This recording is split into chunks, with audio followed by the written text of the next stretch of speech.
सच्चा पुण्य। संत एकनाथ महाराष्ट्र के विख्यात संत थे। वह स्वभाव से अत्यंत सरल और परोपकारी थे। एक दिन उनके मन में विचार आया कि प्रयाग पहुंचकर त्रिवेणी में स्नान करें और फिर त्रिवेणी से पवित्र जल भरकर रामेश्वरम में चढ़ाएं।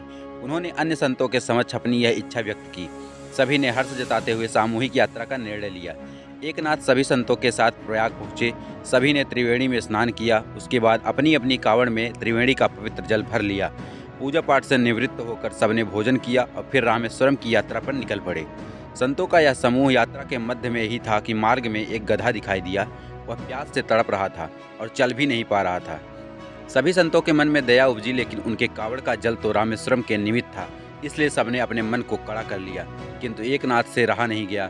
उन्होंने तत्काल अपनी कांवड़ से पानी निकालकर गधे को पिला दिया। प्यास बुझने के बाद गधे को मानो नया जीवन प्राप्त हो गया। वह उठकर सामने घास चरने लगा। संतों ने एकनाथ से कहा, आप तो रामेश्वरम जाकर तीर्थ जल चढ़ाने से वंचित हो गए। एकनाथ बोले, ईश्वर तो सभी जीवों में व्याप्त है। मैंने अपनी कांवड़ से एक प्यासे जीव को पानी पिलाकर उसकी प्राण रक्षा की है। इसी से मुझे रामेश्वरम जाने का पुण्य मिल गया। वस्तुतः धार्मिक विधि विधानों के पालन से बढ़कर मानवीयता का पालन है, जिसके निर्वाह पर ही सच्चा पुण्य प्राप्त होता है। सभी धर्म ग्रंथों में परोपकार को श्रेष्ठ धर्म माना गया है। सही मायने में परोपकार से ही पुण्य फलित होता है। ईश्वर की सच्ची उपासना भी यही है। यही बात संत एकनाथ ने अपने आचरण से साबित की। सारे संत उनकी बात सुनकर उनके सामने नतमस्तक हो गए। तो दोस्तों, यह कहानी आप लोगों को कैसी लगी हमें कमेंट करके जरूर बताएं और भी ऐसे रोचक कहानियों के लिए हमारे चैनल को जरूर सब्सक्राइब कर लें। धन्यवाद।